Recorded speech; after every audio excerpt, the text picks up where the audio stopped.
Hello friend, कैसे हैं आप सब लोग। आई होप आप सब कुछ बढ़िया हो। मैं क्या सैनी के आर एस का स्वागत करता हूं। दोस्तों, रेलवे से जुड़े पांच महत्वपूर्ण अपडेट्स के ऊपर बात करने वाले हैं। आप चाहे रेलवे एस्पिरेंट्स हो या फिर रेलवे के रिटायर्ड या दिव्यांग एम्प्लॉय हो या फिर रेलवे के सर्विंग एम्प्लॉय हो, आप सभी के लेकर कोई ना कोई अपडेट्स यहाँ पे लेकर आए हो। तो सबसे पहले बात करते हैं एनटीपीसी 2024 का फीस रिफंड यहाँ पे पहले ही शुरू हो चुका था। कई सारे भाइयों को मिल भी गया है, लेकिन कुछ भाइयों के बैंक अकाउंट नंबर या आईएफएससी जो कोड है वो गलत होने की वजह से उनका रिफंड नहीं मिल पाया। तो उनके लिए रेलवे ने फिर से यहाँ पे जो अकाउंट नंबर है उसको अपडेट करने के लिए यह एक गाइडलाइन जारी की है। तो देखिए, एक लेटर यहाँ पे जारी किया गया है परीक्षा शुल्क की वापसी के लिए। इसमें आपको कहा गया है कि 2 तारीख को 2/6/2026 कल की डेट में आपके पास में एसएमएस और ईमेल के माध्यम से रिफंड विफलता के बारे में सूचित किया जाएगा। इन उम्मीदवारों को आपको जो एक लिंक दिया जाएगा, इसमें लिखा है अपने बैंक खाते की जानकारी सही करने में सुविधा प्रदान के लिए आरआरबी की वेबसाइटों पर एक बैंक खाता सुधार के लिए लिंक उपलब्ध कराया जाएगा, जो कि 3/6/2026 से 12/6/2026 तक सक्रिय रहेगा। आपका जो भी अकाउंट नंबर है उसमें आप करेक्शन यहाँ पे कर सकते हैं। आईएफएससी नंबर वगैरह यहाँ पे आप सही डाल सकते हैं। उसके बाद में आपका फीस रिफंड यहाँ पे कंप्लीट हो जाएगा। और जिन भाइयों का फीस रिफंड मिल चुका है एनटीपीसी 2024 वालों को, उनको कुछ नहीं करना। जिनको नहीं मिला है बैंक अकाउंट नंबर गलत होने की वजह से, तो उनको ये सारा कुछ प्रोसेस आपको यहाँ पे करना रहेगा। उसके बाद में आपका बैंक का जो फी रिफंड है एग्जाम का, वो आपको मिल जाएगा। साथ ही देखिए, एक इंपॉर्टेंट बात भी यहाँ पे की गई है कि ये जो है आपको अंतिम मौका दिया जाएगा। अगर यहाँ पे आप करेक्शन नहीं करते हो तो आपको इसके बाद में दूसरा मौका नहीं दिया जाएगा। साथ ही अगर कई सारे एम्प्लॉय ऐसे होंगे जिनका खुद का बैंक अकाउंट नहीं होगा, तो वो अपने जो परिवार में से किसी का भी जो है बैंक अकाउंट यहाँ पे दे सकता है। साफ साफ लिखा है, प्रक्रिया के दौरान उम्मीदवारों को अपना आधार नंबर सत्यापित करना होगा। सत्यापन सफल होने पर आधार से पहले जुड़ा बैंक खाता स्वती पुष्टि के लिए प्रदर्शित किया जाएगा, जिसका उपयोग धन वापसी के लिए किया जाएगा। यदि कोई बैंक खाता आधार से जुड़ा हो नहीं पाया, तो उम्मीदवार को आधार बैंक खाता लिंक करने के लिए एनपीआई पोर्टल पर पुनर्निर्देशित किया जाता है। इसके बाद प्रक्रिया पूरी करने के बाद आवेदन पृष्ठ पर वापस भेज दिया जाएगा। जिन उम्मीदवारों के पास बैंक खाता नहीं है, वो उपयुक्त निर्धारित प्रक्रिया के अनुसार परिवार के किसी सदस्य का आधार से जुड़ा बैंक खाता प्रदान कर सकते हैं। तो ये भी आपके लोगों के लिए सुविधा रहने वाली है। तो जिन भाइयों का अभी तक नहीं आया है फीस रिफंड, वो ये काम कर सकते हैं। दूसरी और इम्पोर्टेंट अपडेट दोस्तों, आरआरबी एनटीपीसी यूजीसीएन 7/2025 वाले जो कैंडिडेट्स है उनके लिए परीक्षा की जो डेट है उनका रिवाइज शेड्यूल यहाँ पे जारी किया गया है। देखिए, सीएन 7/2025 के नाम से आपकी भर्ती थी। पोस्ट है non NTPC undergraduate UG computer based CBT test उनके लिए। और इधर लिखा है आपकी एग्जाम जो डेट्स थी वो मई 7, 8, 9 एग्जाम ऑलरेडी कंडक्टेड। ये आपके एग्जाम आपके ऑलरेडी कंडक्ट हो चुके हैं और जून के अंदर जो है ये आपके एग्जाम डेट यहाँ पे रहने वाली है।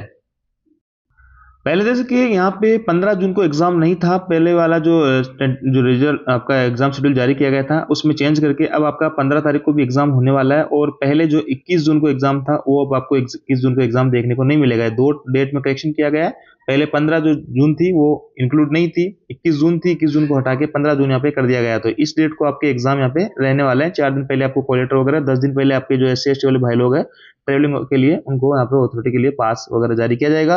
वही सारे कुछ अपडेट्स है। और 1/6/2026 का अपडेट है आज की डेट में आरआरबी के द्वारा ये जारी किया गया। तो सभी आरआरबी एनटीपीसी यूजी वाले भाइयों के लिए ये इंपॉर्टेंट खबर यहाँ पे रहने वाली है।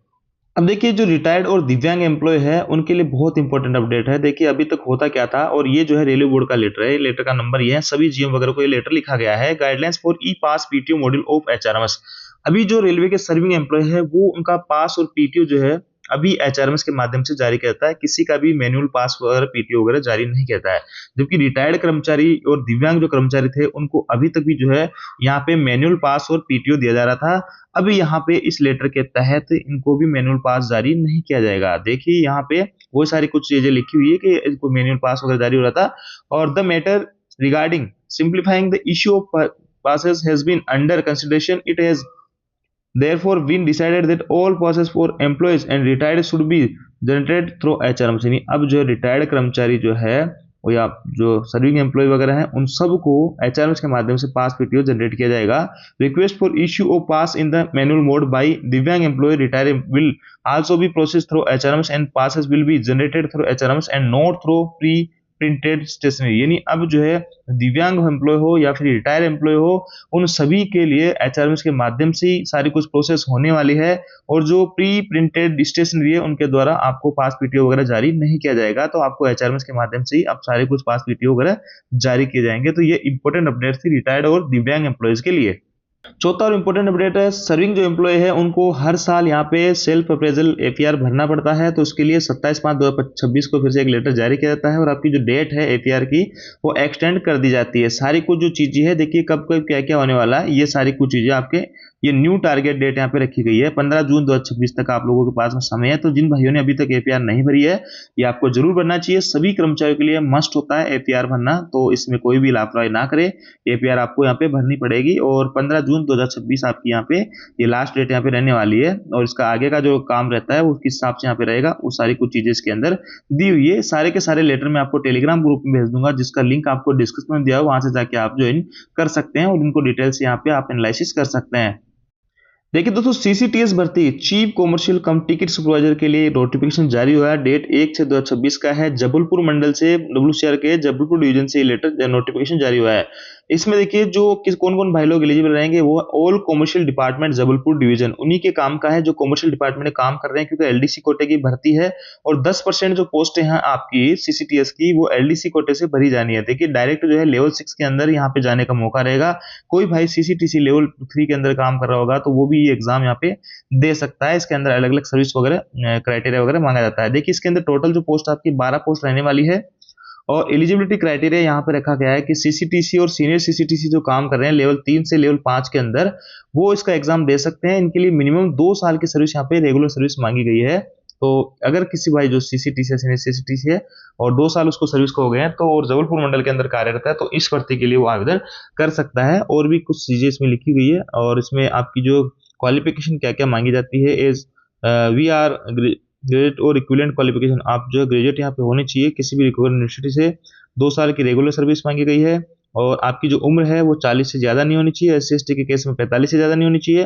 और भी कुछ चीजें यहाँ पे लिखी गई है, सारी कुछ आप डिटेल्स इसमें देख सकते हैं। देखिए अच्छी खासी पोस्ट है और इसमें above post belong to the non safety category की पोस्ट है। Therefore the rule for pre selection training is not applicable to SC/ST candidates, यानी इसके लिए ये जो है आपकी जो भी सेफ्टी कैटेगरी की पोस्ट आती है जैसे स्टेशन मास्टर की हो या किसी भी गुड्स गार्ड की हो या फिर एओम की हो, तो जो भी सेफ्टी कैटेगरी की पोस्ट आती है उसके लिए प्री सिलेक्शन ट्रेनिंग लगभग 4 सप्ताह की ट्रेनिंग दी जाती है SC/ST वाले भाइयों को। उस दौरान वो उनको ड्यूटी नहीं ली जाता है, उनको पढ़ाया जाता है और उसके लिए टीए वगैरह का भी भुगतान करते हैं।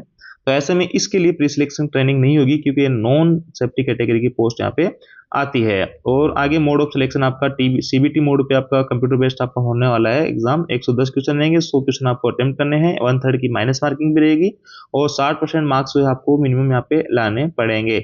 और भी सारी कुछ चीजें इसके अंदर लिखी गई है और फॉर्म आप कब से कब भर सकते हैं, नोटिफिकेशन डेट, सारी कुछ चीजें इसमें पहले ही जारी कर दी गई है।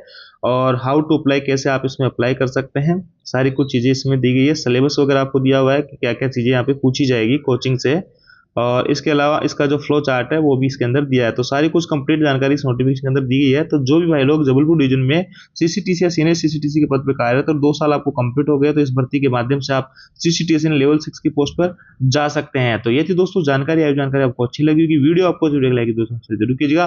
Thank you.